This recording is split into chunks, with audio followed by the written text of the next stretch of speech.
Last Saturday started like any normal weekend. I woke up early, poured my coffee, and decided to work out outside to shake off a stressful week. The sun was out, the air was fresh, and my playlist was running low enough that only the nearest squirrels could hear it. 3 minutes in, jump rope whirring, dumbbells clinking, I was hit with a voice so sharp it could cut through steel. "Excuse me, this is not a gym." I paused mid-burpee.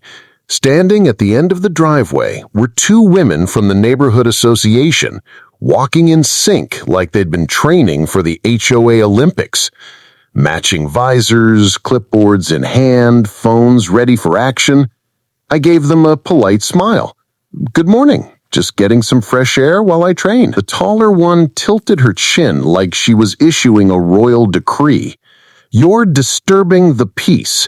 We've called the authorities because this is an unauthorized activity." The shorter one added, "And my sister is a trained responder, so you'd better stop before someone gets hurt." I was speechless. Over a solo workout? My pulse spiked, but I told myself not to react. Then, sirens. No way! A patrol car pulled up minutes later. A young officer stepped out, scanning the scene like he was trying to figure out where the emergency was. "Ma'am, we got a report about an unlicensed outdoor class." I laughed in disbelief. "It's literally just me doing push-ups." One of the women stepped forward, waving her clipboard like evidence. "She's blocking the sidewalk, no permit, putting residents in danger." The officer frowned. "And you said you're a certified responder? Can I see your credentials?" That's when the story started unraveling.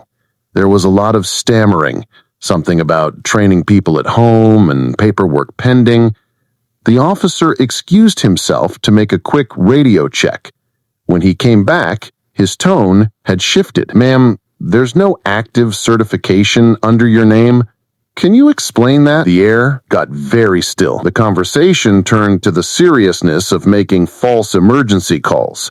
Eventually, one of them was asked to accompany the officer for further questioning. As the patrol car rolled away, neighbors began emerging from their houses.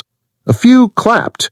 I stood there catching my breath, dumbbells still in hand, wondering if the day could possibly get any stranger. Turns out, it could. The very next day, community inboxes lit up. It was revealed that an unlicensed training program had been operating out of a garage for months, offering certifications that held no official value. Parents were furious. Local news vans appeared on the street. The HOA board held an emergency meeting. Weeks later, an unrelated but ironic moment hit the community pool. Someone collapsed from heat exhaustion. In the scramble, one of the same HOA enforcers tried to help, only to be politely but firmly moved aside by real EMTs. Cameras caught the exchange. Public confidence in their self-appointed authority dissolved overnight. The HOA formally removed them from any decision-making role. Legal matters began piling up, not from me, but from affected families and the association itself.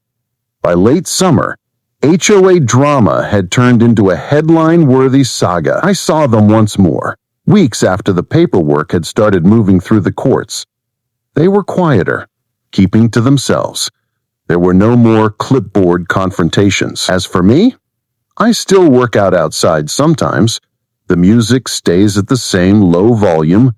The only difference is, every time I hear the faint sound of sirens now, I smile, because I remember how quickly false power can collapse under the weight of the truth. And that, dear reader, is the real warm-up.